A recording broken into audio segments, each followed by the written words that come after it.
All right, Clinton, I go to you for all things baseball, but A-Rod and J-Lo and the Mets. Who says no? Who says yes? Are you excited about this?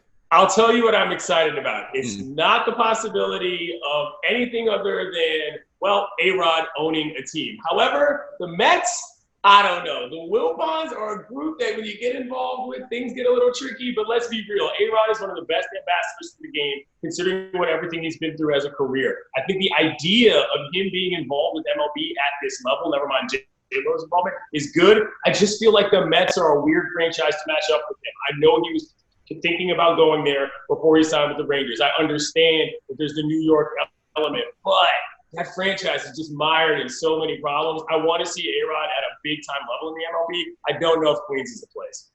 Woody Paige?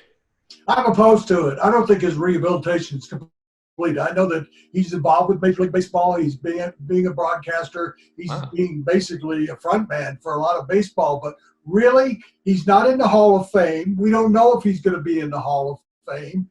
And you want to give him a position to own a team in Major League Baseball? I don't think so. They wouldn't let Mark Cuban buy a team in Major League Baseball. I just don't believe that it makes any sense at this point to have him involved. I know he has ratted himself out over the years. I know he has now completed his makeover, if you will, but I don't think it's too soon for me, Clinton. I just don't it has nothing to do with the Mets. I think it's any team in baseball. He's really going to own the team based on his past history? No, not in my mind. Wow. That's where you went with this. So you need more from A-Rod? He's gone on national TV multiple times and talked about regrets he's had and how he dealt with things.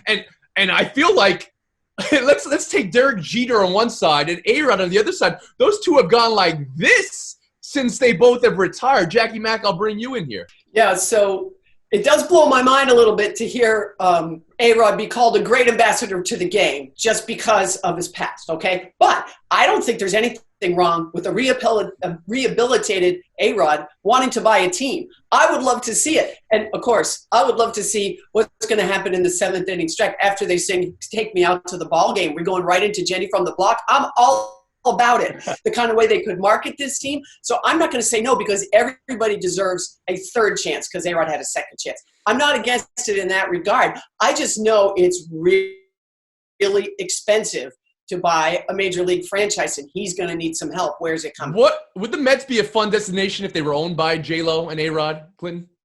I think so. I mean, I think there's a lot to be said for this. And the reason why the ambassadorial thing works is because, people like to watch A-Rod. If we're going to judge every person who owns a Major League Baseball team by their past and what they've done, that's why Mark Cuban doesn't own a team, the guy he got involved with. A-Rod was a guy that took steroids to play baseball. It's not like he was doing some other cardinal sin in the world overall. The guy's life is the sport. I think having somebody like him at that position would make people want to play for him. You see how much he's in touch with the players nowadays. Guys would flock to go to the Mets. I think that's something that they have to really think about when it comes to whether or not you want to get A-Rod involved, because the money's not there. But the public face of him, that would definitely draw people to your ball club, including in the Jackie, stands. you want to get back in, please. I do. So I have to tell you guys a story.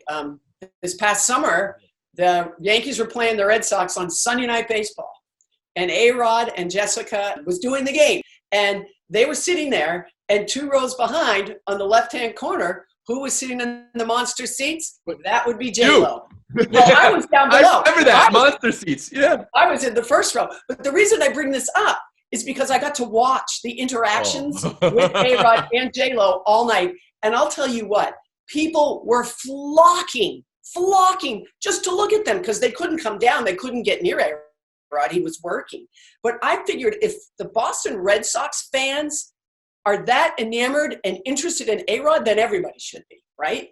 And J-Lo was waving to people, buying people popcorn. I'm telling you, man, there's something about them. They have a charisma that's hard to explain. Quick side note, I'll be hosting Baseball Tonight Live with A-Rod talking about the 1995 ALDS Game 5. Oh, wait a minute. Like of interest, shenanigans. I'm calling shenanigans on everything you just said, Clinton Yates. Just saying, I'm talking to him later today about baseball. Thank you for watching ESPN on YouTube. For live streaming sports and premium content, subscribe to ESPN+.